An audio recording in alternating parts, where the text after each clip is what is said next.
সেইকাৰণে পৰীক্ষিতৰ অকাল মৃত্যুটোক কোনো মৃত্যুৰ দোষ হিচাপেই ধৰা নাই। পৰীক্ষিতৰ মৃত্যুক জগতৰ কল্যাণকাৰী মৃত্যু হিচাপে বিবেচিত কৰা হৈছে। যদি পৰীক্ষিতৰ মৃত্যু নহলহেঁতেন অকালতে, তেতিয়াহ'লে পৃথিৱীত আজি আমি এনেকে ভাগৱত নাপালোহেঁতেন। গতিকে আমাৰ নিচিনা প্ৰাণীবিলাকক উদ্ধাৰ হ'ব পৰাৰ শ্ৰেষ্ঠ পথ প্ৰদৰ্শন কৰা ভাগৱত শাস্ত্ৰ আজি আমি যি ধৰণে পাইছোঁ, একমাত্ৰ পৰীক্ষিতৰ ত্যাগৰ ফলত। সেইকাৰণে পৰীক্ষিতৰ মৃত্যু জগত কল্যাণকাৰী মুখ্য মৃত্যু বুলি ধৰা হৈছে। পিতামহ ভীষ্মৰ মুখ্য উৎসৱ বুলি গণনা কৰা হৈছে। প্ৰভুকাল আপোনাৰ মৃত্যু জগতৰ কল্যাণকাৰী মৃত্যু হিচাপে বিবেচিত হওক, তাৰ কাৰণে আপুনি প্ৰস্তুতি কৰিব লাগে। শুনিবলৈ বেয়া যে মোক মৰাৰ কথা এখেতে ক'লে, নহয় আমিতো মৰিবই লাগিব, নমৰাকে থাকিম কোন? প্ৰশ্ন হ'ল এইটো। জন্মৰ লগতে উপজে মৃত্যু, দশমতে লিখিছে। মৃত্যুৰ প্ৰতি ভয়াৰ্ত হৈ মৃত্যুৰ পৰা বাচিবৰ কাৰণে অনেক যতন কৰি কৃষ্ণ বিমুখী হৈ থকাতকে কৃষ্ণ সন্মুখী হৈ ইহ জগতৰ পৰা যাব পৰাটো ভাগ্যৱান, পৰম কৃপাশীল তেওঁৰ। সেইকাৰণে কৈছে যে এইবিলাক সংসাৰৰ ঔষধ কৰ্ণৰ কাৰণে অভিৰাম, আৰু মহাজ্ঞানীগণে ইয়াক অবিশ্ৰামভাৱে গায়। এই কৃষ্ণ কথা আত্মঘাতীত ব্যতিৰেকে কোনে নুশুনাকে থাকিব? হে গুৰুদেৱ, মই আত্মঘাতী নহয়, মোক কোৱা, মই কৃষ্ণ কথা অবিৰাম শ্ৰৱণ কৰিম। হে ৰাম দুৰ্ঘোৰ সাগৰ সেনা বলকৌৰৱৰ,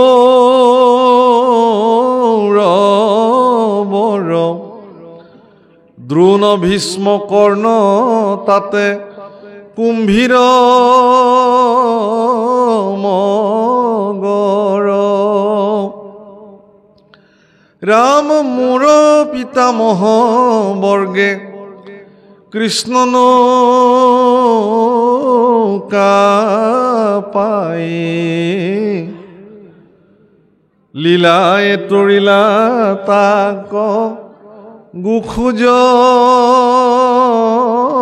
পৰাই। হে বাপসকল,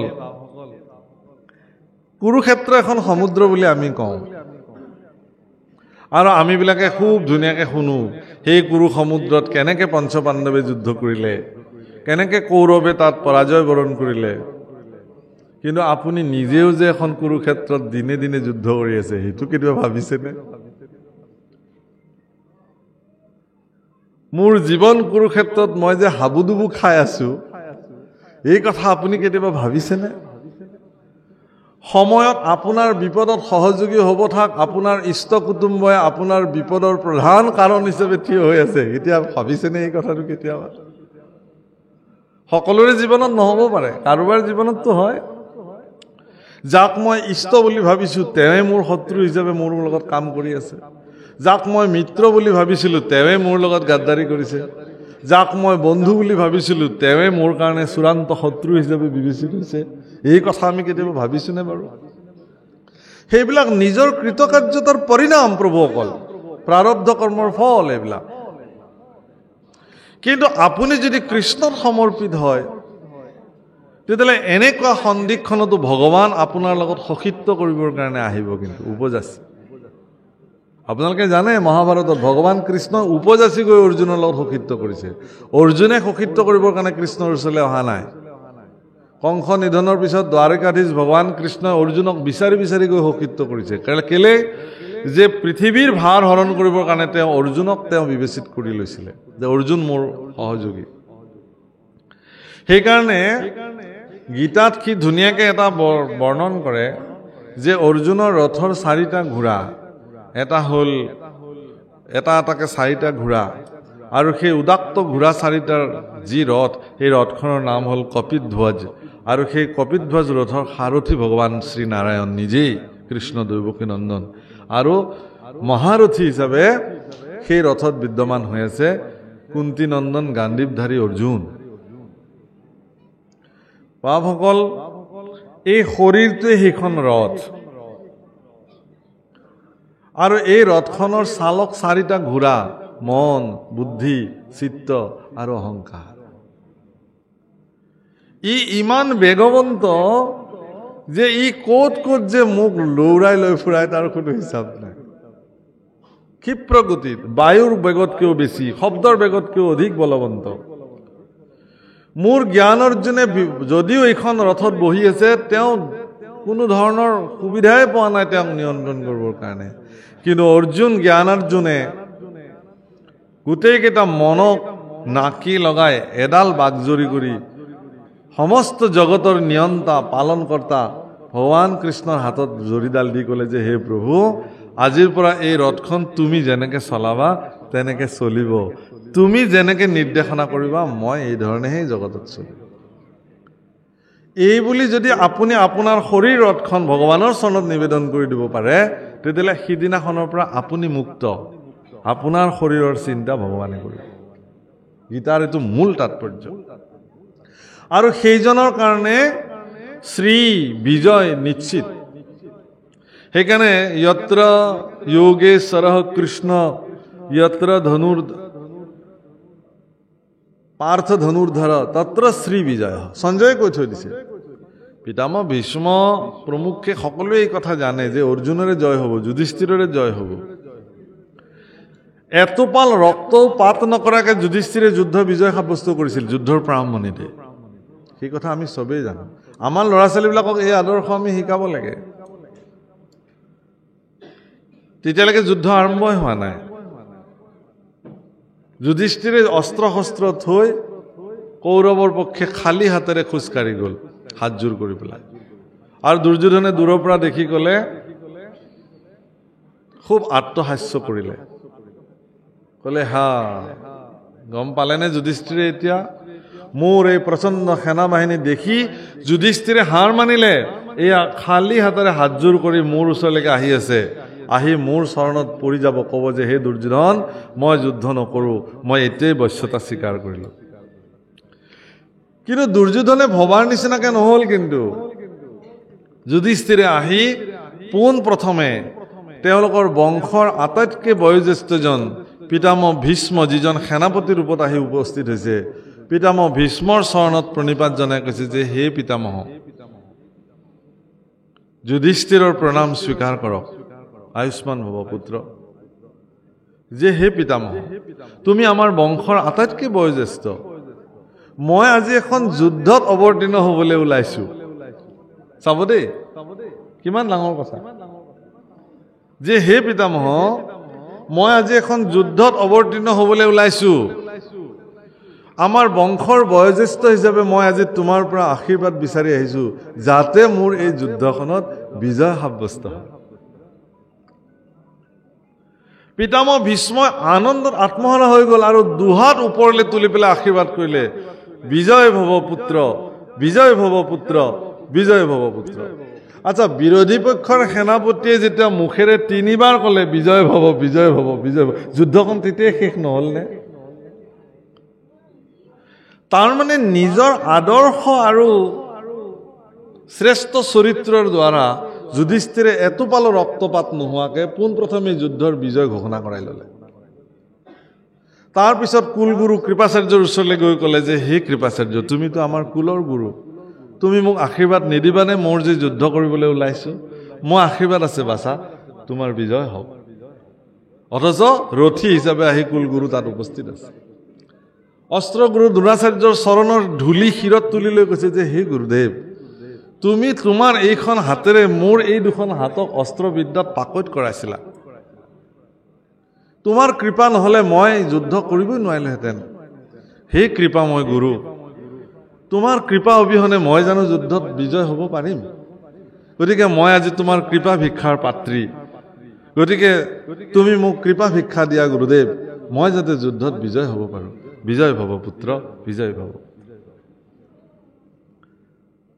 এজন পুত্ৰই আজিকালি আমাৰ আদৰ্শত এইবিলাক লাহে লাহে লাহে লাহে ক্ষীণ হ'বলৈ আৰম্ভ কৰিছে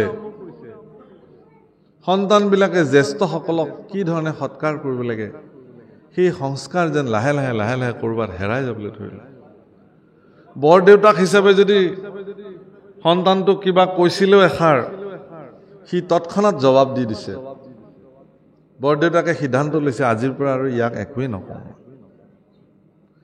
খুৰাক হিচাপে যদি কিবা এটা কৈছিল ভতিজাজনক তৎক্ষণাত জবাব দি দিছে হয়তো দেউতাকেও কৈছে মাকেও হয়তো কৈছে ভালে কৰিলি তেনেকে কৈ তই এনেকেই ক'ব লাগে নহ'লে ইহঁতে আমাক অমুক কৰিব কিন্তু পিতৃ মাতৃৰ কৰ্তব্য কি আছিল যে কিয় ক'লা তুমি বৰতাক তেনেকে বোলে নাই মোক এনেই ক'লে এনেই কওক কিয় তুমি উত্তৰ দিবা যোৱা এতিয়াই যোৱা স্নান কৰাগে তামোল পাণ এযোৰ লোৱা সফুৰা এখনত লৈ বৰতাৰ ওচৰত গৈ ক্ষমা খোজা যে বৰতা মোৰ ভুল হৈ গ'ল মই তোমাক তেনেকে ক'ব নালাগিছিল বাপসকল মই যদি সেই বৰতাকজন হওঁ এই মাত্ৰ গালি পৰা ল'ৰাটোৱে যদি তৎক্ষণতে মোৰ ওচৰলৈকে যদি তেনেকে আহে মই বাৰু তাক বুকুত সাৱটি নল'ম নে দে বাবা হ'ব দিয়া তাৰ কাৰণে তইনো মোক ক্ষমা খুজিব লাগেনে তোক মই ক্ষমা কৰি দিলোঁ ঈশ্বৰে তোক মংগল কৰক হ'ব এই যিটো সম্বন্ধৰ যিটো কটকটীয়া বান্ধ সেইটো এটা সাধাৰণ ব্যৱহাৰে আমাক বেছি কটকটীয়া কৰি পেলায় কিন্তু আমি কি কৰিছোঁ এতিয়া ইমান যান্ত্ৰিক জগতত আমিবিলাকে অতিবাহিত কৰিবলৈ লৈছোঁ এতিয়া এই সম্বন্ধবিলাক আমি আমাৰ পিতৃ মাতৃয়ে সন্তানক সেই সংস্কাৰটো নিদি পেলাই তই ভালেই কৰিলি বুলি এষাৰ কথা কৈ থৈ দিলোঁ যাৰ কাৰণে চিৰদিনৰ কাৰণে ভতিজা আৰু বৰতাকৰ মাজত এখন প্ৰাচীৰ থিয় হৈ থাকিল আশীৰ্বাদ আৰু মমতাৰ পৰা তেওঁ বঞ্চিত হৈ থাকিল চিৰদিনৰ কাৰণে প্ৰভুসকল যুধিষ্ঠিৰ এটা আদৰ্শ জগতত তেওঁ সেই আদৰ্শৰ জৰিয়তে যুদ্ধ বিজয় কৰিছিল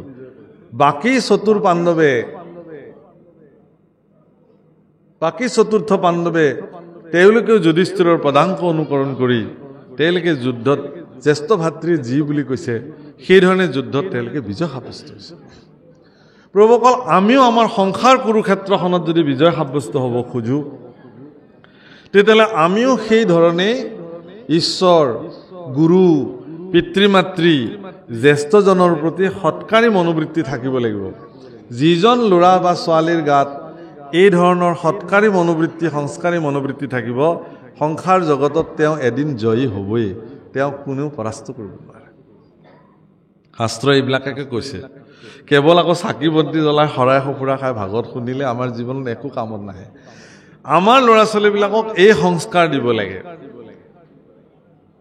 মই আশা কৰিম আজি উদ্যোক্তাসকলৰ প্ৰতি যে আমাৰ ভাগৱত পাঠবিলাকত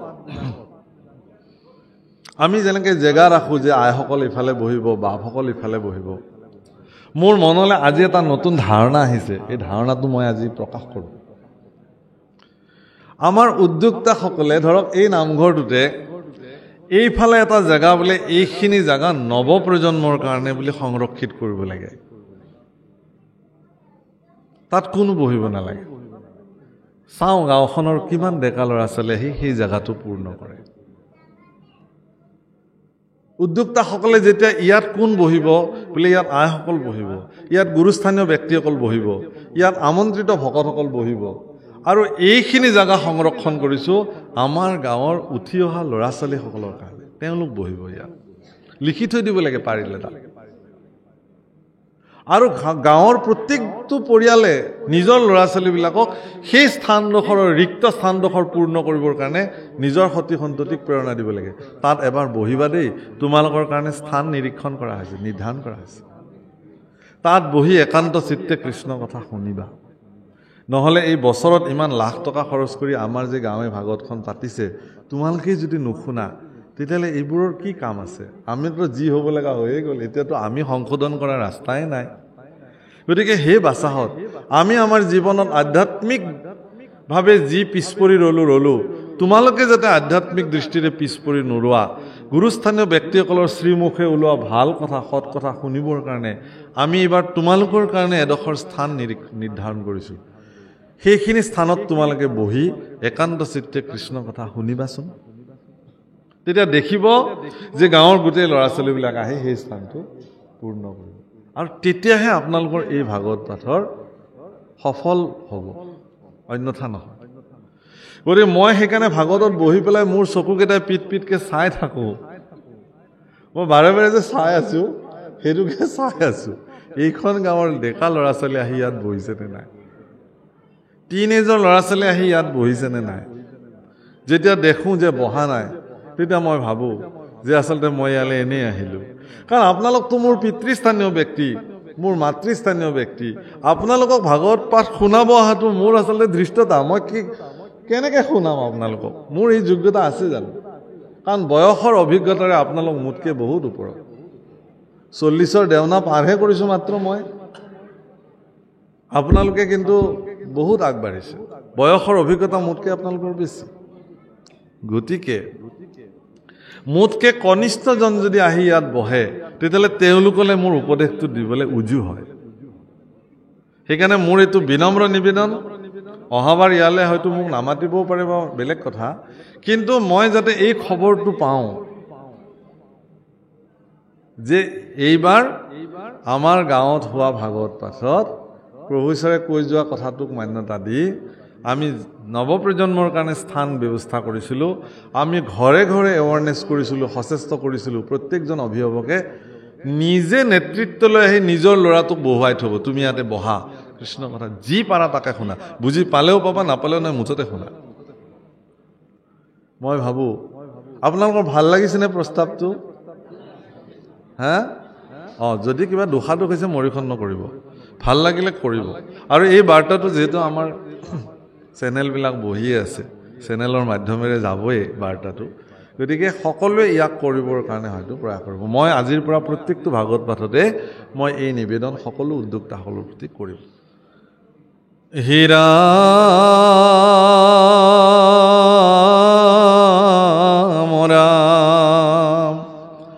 মোৰ দেহা দহিলে দ্ৰোণীৰ ব্ৰহ্ম হৰে,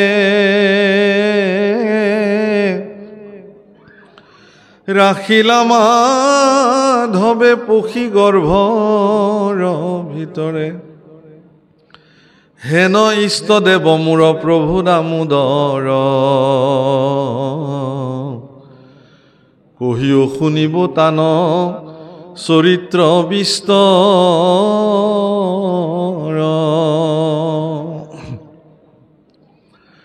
কিহেতু বোধিলা কৃষ্ণে কংস মাতুলক,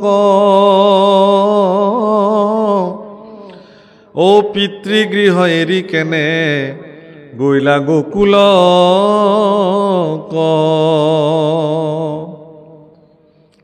মই মাতৃগৰ্ভত থাকোঁতেই মোক দ্ৰোণাচাৰ্যই মোক হত্যা কৰিবৰ কাৰণে ব্ৰহ্মাস্ত্ৰ প্ৰয়োগ কৰিলে। ভগৱন্ত পুৰুষৰ কৃপাত ভগৱন্ত পুৰুষে মোৰ মাতৃগৰ্ভৰ ভিতৰত প্ৰৱেশ কৰি অমৃত পান কৰাই মোক ৰক্ষা কৰিলে। গতিকে সেইজন ইষ্টদেৱ মোৰ পৰম প্ৰভুৰ চৰিত্ৰ মই বিস্তৃতভাৱে শুনিবৰ কাৰণে মোৰ ইচ্ছা আছে। তেওঁৰ চৰিত্ৰ বিস্তৰভাৱে মই শুনিম। কিয় তেওঁ নিজৰ মামাক কংসক বধ কৰিলে, কিয় তেওঁ পিতৃগৃহ এৰি গোকুলত তেওঁ শৈশৱকাল কটাবলগা হ'ল, মনুষ্য শৰীৰে পৃথিৱীত তেওঁ কিমান দিন আছিলে, বৃঞ্চি বংশ সহিতে তেওঁ ক'ত থাকিলে গৈ, এই বিস্তৃত কথা মোৰ জানিবলৈ মন গৈছে। ৰাম কতে কভাৰ্যা কবিহাই লন্ত যদুৰাই, কহিও ক মুনি শুনিবা ক শ্ৰদ্ধা যায়। কিমানগৰাকী ভাৰ্যা তেওঁ বিবাহ কৰিছিলে সেও মোৰ জানিবলৈ মন গৈছে। হৰি কথা অমৃত পিয়ন্তে তজু মুখে, নাই ক্ষুধা তৃষ্ণা নবাধয় একো দুখে, শুনি মুনি বুলিলন্ত ধন্য পৰীক্ষিত, মাধৱৰ কথা তয়ে কান্ত হৈলা চিত্ত। ধন্য তোমাৰ জীৱন। প্ৰভু অকল মন কৰিব আৰু ডাঙৰ কথা এটা কৈছে, পৰীক্ষিতৰ জীৱন ধন্য বুলি শুকদেৱে স্বীকৃতি দিছে। কেতিয়া? কৃষ্ণ কথা শুনিবলৈ যেতিয়া চিত্ত ব্যগ্ৰ হৈছে তেতিয়া। অৰ্থাৎ আপুনি মনুষ্য জীৱনত প্ৰাপ্তি হৈ যিমানে যি নকৰক কিয়, কৃষ্ণ কথা শুনিবৰ কাৰণে যদি চিত্ত উত্ৰাৱল হোৱা নাই, তেতিয়ালৈকে আপোনাৰ মনুষ্য জীৱন ধন্যই হোৱা নাই। শাস্ত্ৰসন্মত ৰাম কৃষ্ণৰ চৰিত্ৰ আৱে শুনিও উৎসুকে এহি বুলি কহিবা কওঁ আৰম্ভিলা সুকে।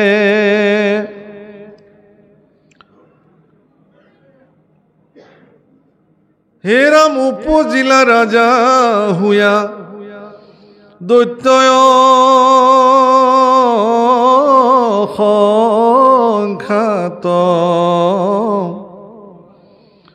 বলৰদৰ পত কৰে সন্তক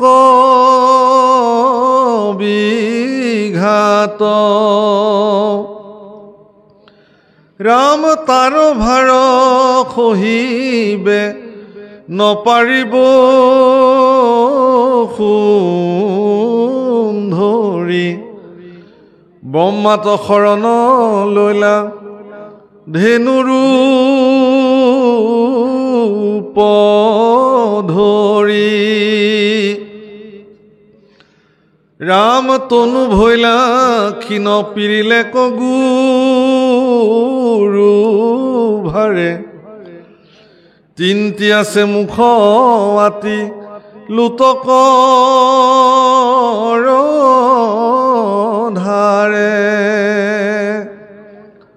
বসুমতী যেতিয়া দেখিলে যে কংসাদি দৈত্যসকলৰ প্ৰাদুৰ্ভাৱ বাঢ়িছে, তেওঁ ধেনু ৰূপ ধৰি গাই ৰূপ ধৰি ব্ৰহ্মাৰ ওচৰত গৈ শৰণাপন্ন হ'ল যে হে সৃষ্টিকৰ্তা, মোৰ বুকুত এতিয়া দুষ্ট দৈত্যসকলৰ প্ৰাদুৰ্ভাৱ।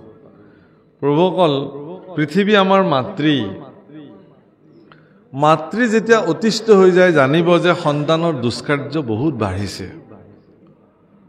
বসুমতী যেনেকুৱা সহনশীলৰ প্ৰতীক, আমাৰ নিজৰ নিজৰ মাতৃবিলাকো তেনেকুৱা সহনশীলৰ প্ৰতীক। তাৰ মাজতে যদি কোনোবা মাতৃ অসহনশীল, তেতিয়াহ'লে সেইটো দুৰ্ভাগ্যজনক, সেইটো বেলেগ, সেইটো হিচাপত নপৰে। মই নাই বুলি নকওঁ, অসহনশীল মাতৃও পৃথিৱীত আছে, কিন্তু মাতৃ বুলি ক'লেই তেওঁ সহনশীলতাৰ প্ৰতীক। মাতৃ বুলি ক'লে তেওঁ মমতাৰ পাৰাকাষ্ঠা। মাতৃ বুলি ক'লেই তেওঁ দয়াৰ মূৰ্তমান প্ৰতীক। মাতৃ বুলি ক'লেই তেওঁৰ বাৎসল্য প্ৰেমেৰে বিধৌত এগৰাকী নাৰী। সেই মমতাময়ী মাতৃৰ আচলত যিবিলাক সন্তান ডাঙৰ হৈছে, তেওঁলোক বৰ ভাগ্যৱান। কিন্তু যিবিলাক সন্তান জন্মৰ পিছতে মাতৃৰ বিয়োগ হয়, সেই সন্তানবিলাক সেইকাৰণে গোটেই জীৱন দুখী হৈ থাকে যে আমি মাতৃৰ মমতাৰ আচল নাপালোঁ। গতিকে মাতৃৰ মমতাৰ আচলখন যিসকল সন্তানৰ প্ৰাপ্তি হয়, সেইটো বহুত ডাঙৰ কথা।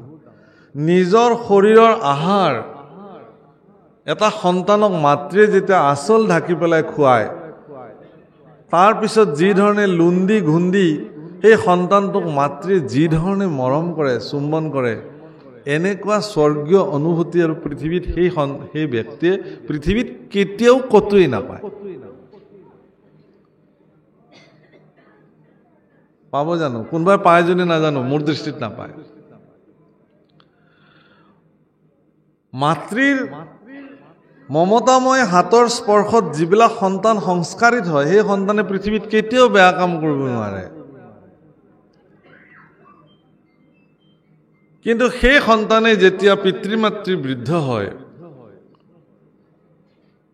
যেতিয়া অৱজ্ঞা কৰে, অৱহেলা কৰে, বৃদ্ধাশ্ৰমত থৈ আহে, গৈ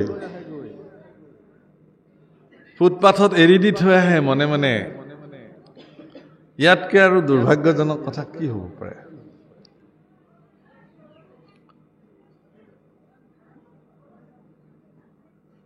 এগৰাকী মাতৃয়ে সন্তানৰ পৰা সদায় বিচাৰে যে সন্তানটোৱে তেওঁক মৰম কৰক। প্ৰভুসকল, যিখন হাতেৰে সৰু সৰু আঙুলিকেইটাত ধৰি দেউতাকে বাট বোলাবলৈ সন্তানটোক শিকায়, সেই সময়তে পিতৃয়ে হয়তো বাঞ্ছা কৰে যে এইখন হাত এইখন ভৰি এদিন ইমান সুদৃঢ় হৈ যাব মোৰ বৃদ্ধাৱস্থাত সি যাতে মোক কোলাত তুলি ল'ব পাৰে।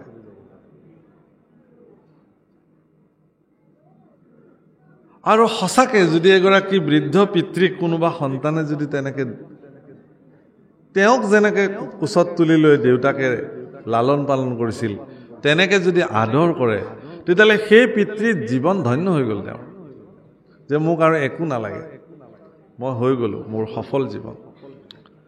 যি মাতৃয়ে সন্তানক যি ধৰণে মমতাৰ আচল ঢাকি মৰম কৰিছিল, সেই সন্তানে যদি বৃদ্ধ অৱস্থাত মাতৃক যদি সেই ধৰণে মমতাৰ আচলেৰে তেওঁলোকক ডাঙৰ কৰে তেতিয়াহ'লে সেই মাতৃৰ জীৱনো ধন্য।